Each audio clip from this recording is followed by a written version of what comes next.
You know, sometimes it's not about gardening, it's about taking a walk in the garden. Come and join me, starting right now.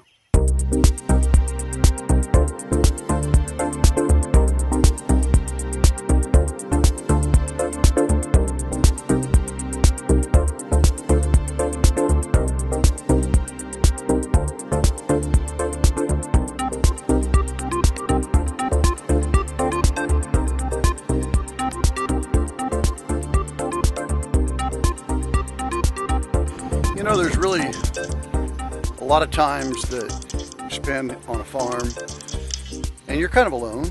You're by yourself, you're walking around out in the field, just checking on your plants, making sure everything's healthy, taking care of the little things that you can't do when you're busy in the house or on the computer.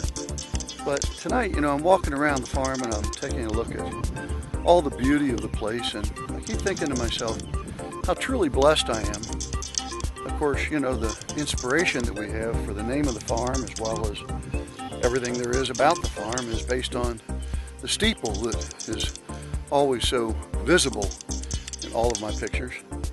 And that's why we call the place Steeple View Farm. It's a constant reminder to me every day of God's presence in my life and of all of the great blessings that have been bestowed upon me. And so we've made a point for many years now, really, to try and find a way to share these blessings. And we've invited people here to hunt and fish and camp and hike, and college kids have come down and spent vacations and swam in the pond, and we've had horseback riding, we've had picnics, we've had a lot of things.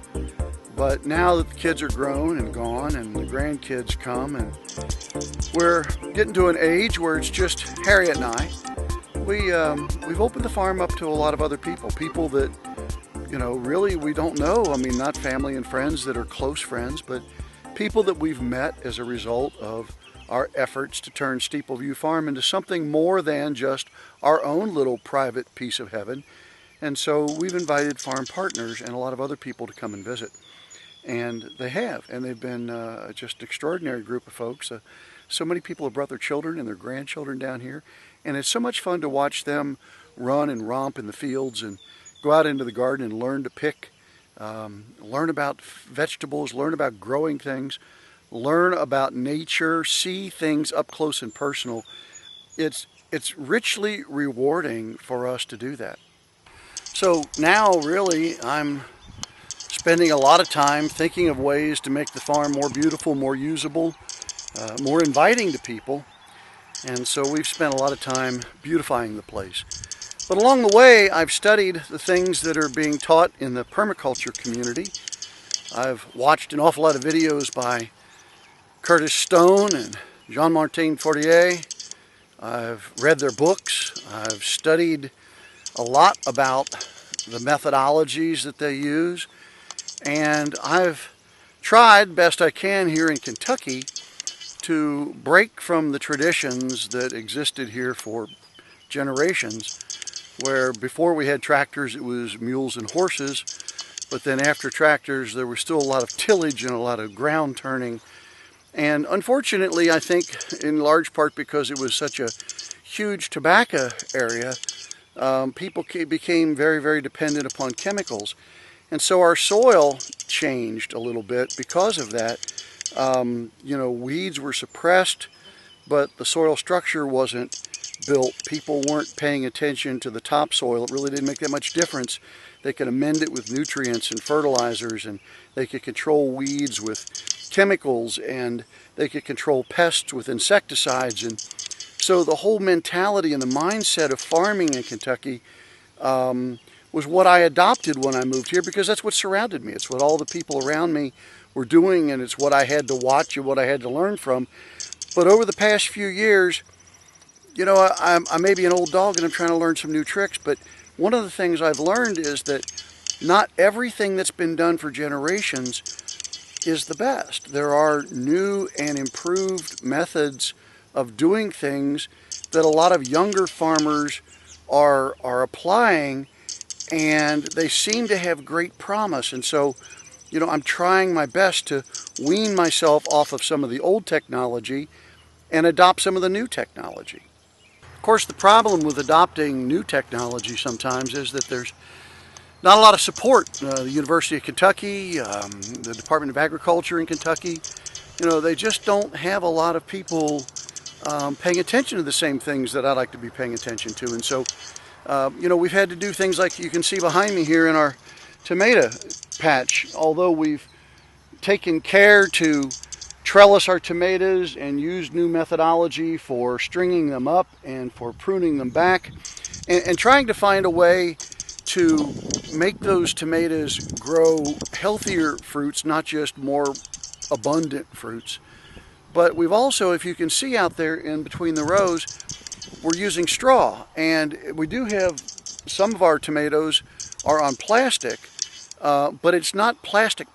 It's biodegradable plastic made from vegetable starch that actually deteriorates over the course of the season, goes right into the soil, and leaves no adverse residues behind. We're experimenting with that, but we're adding straw to every other patch every year, as well as compost and worm castings and other things, because in addition to growing vegetables here, we're trying to grow soil. And growing soil is not something that I heard too many people talk about when I first moved to this country. Now, don't get me wrong. I mean, there are an awful lot of farmers who are very successful who've been doing what I'm trying to do with other crops for generations. And I don't mean to suggest that they've got bad ideas. They've just been using old ideas. And I'm experimenting with new ideas. We've said many times this is an experimental vegetable farm. Every year we try to improve what we did the year before. We try not to make the same mistakes. We try to replicate our successes. And little by little, I think that we're making some progress. But one of the things that I just can't help but feel every time I have one of these beautiful evenings after we've had a nice rain, by the way. We had about an inch of rain over the last 24 hours, which has really helped a lot. But one of the things I feel when I'm out taking one of these little strolls in the garden is not only am I blessed to be here, but I'm blessed to have health and to have a curiosity about how to do things better. Not just how to do things, but how to do them better. And so we're trying. And if you're interested in what we do, by all means, please subscribe to our channel so that you can get more of these videos. I'll tell you the things I did that are wrong, and I'll tell you the few things that I've done that have succeeded. But we'll also share with you all of the joy and the beauty of Steeple View Farm. And of course, we're totally transparent. You're invited to come here anytime, watch what we're doing, ask questions, and visit. And of course, for those of you who are farm partners, we invite you to be a participant in the farm as a farm partner. Come and use the place like it's your own. But in the meantime, here at Steeple View Farm, we're doing what we can to share the blessings of the world that we live in and the blessings of life that God has given us. Reminded always from the steeple behind us of His presence in our life every day. And we just hope that you'll share this experience with us a little bit. By all means, add comments, add suggestions. If you see that we're doing something wrong or something we could do better, I mean, I'm totally open to that. I don't profess to be the know-it-all, be-it-all expert on anything. There are some people on the internet that do that, and that's fine, and I'm not being critical of them, but I'm not that. I'm not that guy. I can't tell you that I have all of the answers, but I'm looking for answers. It's the search. It's the journey. And we certainly hope that you'll join us and stay with us on it and come see us. We're really easy to find. We're located right on US 127 in Owen County, Kentucky, 5 miles south of Glencoe, 11 miles north of Owenston, in beautiful downtown Poplar Grove. We hope to see you here.